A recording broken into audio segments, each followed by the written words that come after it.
So, welcome to today's deep dive. We are super glad you could join us because, well, today we're looking at something I think almost everyone listening has experienced at some point. Oh, absolutely. It's universally relatable. Right, because, when you decide to pick up an old hobby again, or maybe you want to start a brand new one, there's always this kind of underlying assumption that it's going to be a super straightforward transaction. Yeah, like a simple cause and effect. Exactly. You decide you want to paint, so you go get a canvas and some brushes, or you want to get into cycling, just buy a bike. It feels like it should be this really straight, clean line between, identifying the interest and actually just starting the activity. Right. The intention is almost always linear like that. You perceive this gap in your skill set, or maybe just your leisure time. You identify the basic tools you need to fill that gap. And your whole goal is to just begin the physical act of doing the hobby as quickly as possible. But the reality of engaging with a hobby in the modern era, it rarely looks like that straight line anymore. No, not at all. Especially the moment you step into the world of technology-driven hobbies. And today we are specifically looking at modern music gear.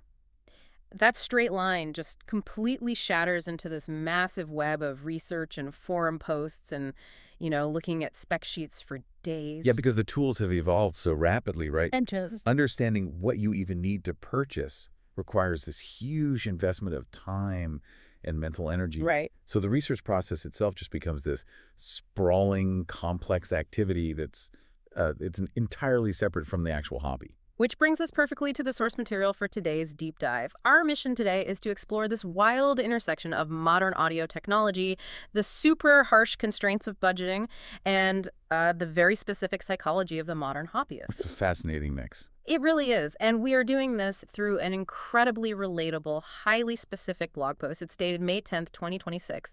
The post is titled The Modern Electric Guitarist, Gear, Tone, and Budgeting, and it's written by a blogger named Ang. Yeah, and the post itself is actually pretty brief, but it just perfectly encapsulates this very specific cultural moment for anyone who, interacts with technical gear. Oh, totally. And the detail that immediately stands out to me right off the bat is just the title formatting. Yes, I know exactly what you're going to say. You're right. The post is literally labeled, in parentheses, Part 44.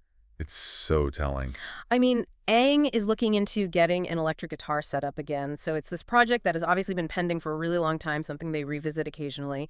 But the fact that we are on the 44th blog post documenting this research journey is just a totally fascinating look at the modern rabbit hole. Part 44.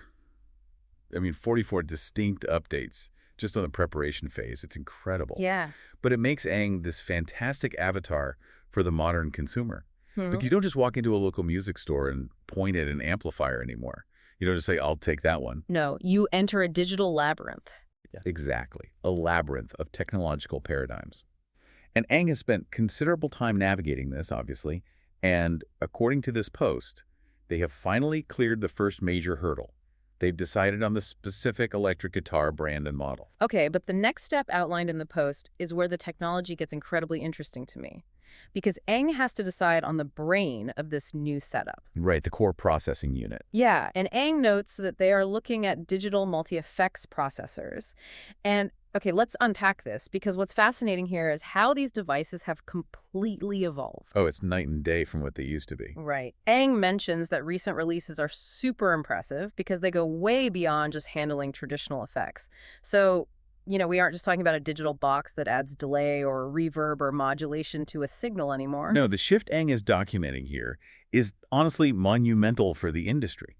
These modern processors, they now handle full amp modeling and AI-based captures. Wait, AI captures? So it's not just a digital imitation anymore. Exactly. And to really grasp why this requires a Part 44 level of research, we kind of have to look at the mechanism of what this technology is actually doing. Oh. Because historically, digital effects were essentially just complex equalizers. Just kind of tweaking the sound that was already there? Right. They would boost certain frequencies, cut others, maybe add some digital clipping to try and mimic distortion. But it always sounded like an imitation. It was always an approximation, right? Like a mathematical guess at what a real amplifier should sound like. Yeah, exactly. But an AI-based capture is an entirely different process. The way these modern processors work now is that developers take a physical vintage tube amplifier, maybe one that costs tens of thousands of dollars, right? Oh, wow. Yeah, and they plug a guitar into it, and they put a microphone in front of the speaker. Then they send this highly complex test signal right through the amp. So they're feeding it sound to see how it reacts? Right. That test signal is usually this series of frequency sweeps and these dynamic sonic bursts. And the AI algorithm listens to the raw, clean guitar signal going into the front of the amplifier. And then it simultaneously listens to the mic'd signal coming out of the speaker. Okay, so it has a before and after. Yes. And by comparing those two signals, the software calculates the exact mathematical difference. That is wild. So it's literally profiling the physical behavior of the hardware itself. Precisely. The AI actually learns exactly how the glass vacuum tubes distort when they get pushed hard, or how the physical transformers sag under heavy playing. It even learns how the wood of the cabinet resonates at very specific frequencies. So it creates a dynamic algorithm to match that exact physical reality. Yes, and this is exactly why Ang notes that these units are so incredibly attractive, especially because they come at a really affordable price point. You are effectively downloading a perfect digital clone of an entire analog ecosystem. Okay, let's unpack this with an analogy, because to me it sounds like going from having to buy a whole heavy toolbox of individual really expensive wrenches and hammers to just downloading an app on a smartphone that uses AI to perfectly simulate the exact swing and weight of any hammer in the world. That is a brilliant way to look at it. A guitarist no longer needs a warehouse of heavy, fragile, super expensive gear to get a huge array of high-end tones. They just need one small digital unit sitting on their desk. Well, wait, I have to push back on this a little bit. Sure. Because if these digital boxes are just using AI to, capture and model amps with code, doesn't that make the whole process feel entirely sterile? Like, what happens to the physical reality of the gear? The feeling of moving air in a room or the heat coming off the glowing glass tubes? Reducing all that to code just feels like it could totally sanitize the process of making music. What's fascinating here is that purists in the guitar community make that exact argument. And it's a valid point. Right, because there's a romance to it. Exactly. The tactile feedback of a loud analog amplifier interacting with the physical wood of a guitar in a real room, that is incredibly difficult to simulate entirely. But this is where the paradigm shift happens. The democratization of the technology far outweighs the loss of that physical romance for most hobbyists. AI modeling brings high-end, studio-quality tones straight to a hobbyist's bedroom and at a fraction of the cost. So it's a trade-off. Yeah, it completely removes the financial barrier to entry for professional-grade sound. It is a total shift from hardware to software. Okay, that makes sense. Which actually brings us to the next logistical problem that Ang faces in the post. The bottleneck. Yes, because Ang has the guitar picked out, right? And they've found this affordable digital brain that uses AI to perfectly replicate any amplifier in history. But if this processor is flawlessly generating a digital model of an amplifier and a speaker cabinet and a microphone, how does the player actually listen to it in the physical room without ruining that perfect digital model? Right, because you run into a huge issue there. If you take this incredibly advanced, highly accurate digital signal and you just plug it into a traditional guitar amplifier, you destroy the digital illusion. Which is why Ang calls this the missing piece of the setup.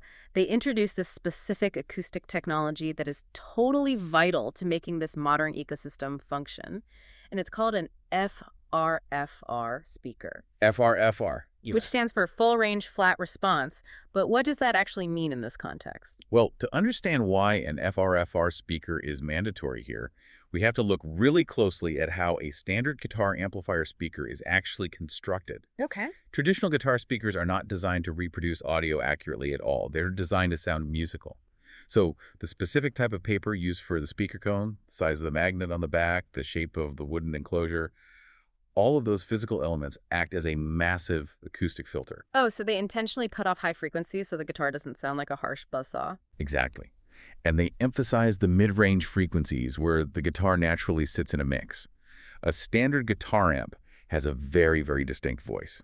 It aggressively colors whatever signal you push through it. Okay, think of it like drinking water. Okay. A standard guitar amp is like a flavored tea, right? It fundamentally changes the taste of whatever you pour into it. Right. But this FRFR speaker, it's like a perfectly clean, sterile glass holding pure filtered water. It just delivers exactly what the digital processor brewed up without adding any of its own flavor. That is exactly it. And that aggressive coloring of a normal amp is disastrous for an AI capture. Because if the digital processor has already painstakingly simulated the distinct voice of an amplifier, including its specific speaker cabinet, Running that signal through another real-world guitar amplifier means you're stacking filters. You're applying a physical filter right on top of a digital filter. Yes, the medium ruins the careful processing. So the FRFR speaker solves this by being acoustically invisible. But wait, hasn't the unique character of a standard amp always been the whole point of rock and roll? Like, why would a guitarist suddenly want a speaker that does absolutely nothing but make things louder? But what's fascinating here is that the character hasn't gone away. It's just generated entirely by the AI captures inside the digital processor now. Oh, I see. Yeah, the FRFR speaker is simply the blank canvas required for the AI technology to truly shine. Flat response is the key term. These speakers are engineered to treat all frequencies across the human hearing spectrum totally equally. So they don't boost the bass or cut the treble. Right. They do not add their own physical resonance. Right. Structurally, they are much closer to high-end studio monitors or PA systems than they are to traditional guitar amps. You know, for you listening, I want to point out how this represents a massive philosophical shift in how musicians interact with gear now. Because historically, the amplifier was a single, unified thing. The box that generated your unique tone was the exact same physical box that generated the volume in the room. You just couldn't separate them. Exactly. But the modern setup that Ang is researching has completely decoupled those two functions. Yeah. We are looking at a fundamental separation of tone generation and volume generation in modern audio tech. The tone generation happens entirely inside the tiny AI-driven processor on your desk. And the volume generation happens entirely in the blank canvas FRFR speaker sitting on the floor. Yes. It really highlights how modular the modern hobby has become. So, okay, Aang has the guitar picked out. They have an affordable AI digital processor, and they clearly understand the need for an FRFR speaker to act as a blank canvas. It honestly seems like the perfect, modern, affordable setup. So why not just buy it today? And this leads us to the ultimate reality check of the blog post. Yes, because here's where it gets really interesting. Aang actually does the math for us in the post. They calculate that these three essential components can all be stretched within a budget of MYR 1,500. Which is Malaysian ringgit, just to give some context for the market Aang is shopping in. Right. And roughly converted, that's incredibly tight. It really proves that this kind of space-age AI technology is remarkably accessible now. It is. It's a very affordable price point for a complete rig. But, as Aang discovers, having the technological means, and even finding gear that fits the theoretical budget, isn't the only hurdle to actually beginning a hobby. No. Aang hits this wall of just profound self-awareness here. I mean, they are on part 44 of this saga. They've done all the research. They found the perfect AI gear. They fit it under MYR 1,500. And then Aang just hits the brakes. Completely stops. Yeah. Aang writes in the post that the real hurdle isn't the tech. It's a lack of both budget and time. Aang literally decides this is likely a project to explore next year. And I have to ask, is research just becoming a substitute for actually doing the hobby? It really is. And I have to praise Aang's incredible self-awareness here, because this highlights a universal truth about hobbies in the information age. In the gear community, it's known as Gear Acquisition Syndrome, or GAS. Oh, GAS. The temptation to keep adding to the pile is this incredibly powerful psychological trap. Even with affordable, all-in-one digital tools that are supposed to replace everything, people still want more. Right. Aang even admits that in the post. They say that once you indulge in a new setup, you'll just start adding more and more gear to the pile.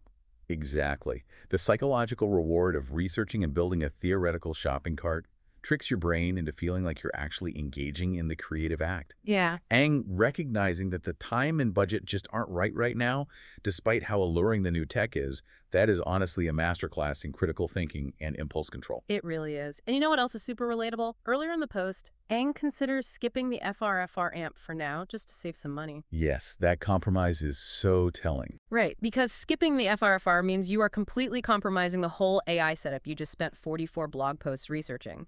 If you don't have the flat response speaker, you can't hear the AI captures correctly anyway. It just proves how budgeting always forces these really tough logical compromises, even when the tech is considered affordable. It's a house of cards. You pull one piece out for budget reasons, and the whole modern technological ecosystem collapses. So true. Well, as we wrap up this deep dive, I want to just quickly summarize this incredible journey we've been on through Aang's post. It's been quite the ride. It really has. We started with traditional delay and reverb pedals and saw how the industry shifted entirely to AI-based amp captures. We talked about the absolute necessity of flat response FRFR speakers to act as a blank canvas for those digital tones. And finally, we looked at the highly relatable, very human restraint of staying within a MYR 1500 budget and actively avoiding the dreaded gear pile. It's a perfect snapshot of the modern hobbyist. It is. And for you listening, I really want you to take a second and reflect on your own hobbies, whatever they might be. How much time do you actually spend on part 44 of researching gear versus, actually engaging in the activity itself? Are you maybe falling into the trap of the endless gear pile? It's so easy to do. And I want to leave everyone with one final, slightly philosophical question to ponder on their own. We've talked about how technology has evolved to the point where AI can perfectly capture and model the unique physical character of any vintage amplifier in the world. Right. And we know we have to play it through a totally uncolored flat response speaker. So what becomes the true source of an artist's unique voice now? If the gear itself is just a perfect digital replica that is available to literally everyone, does the soul of the music finally completely come back down to just the human hands on the instrument?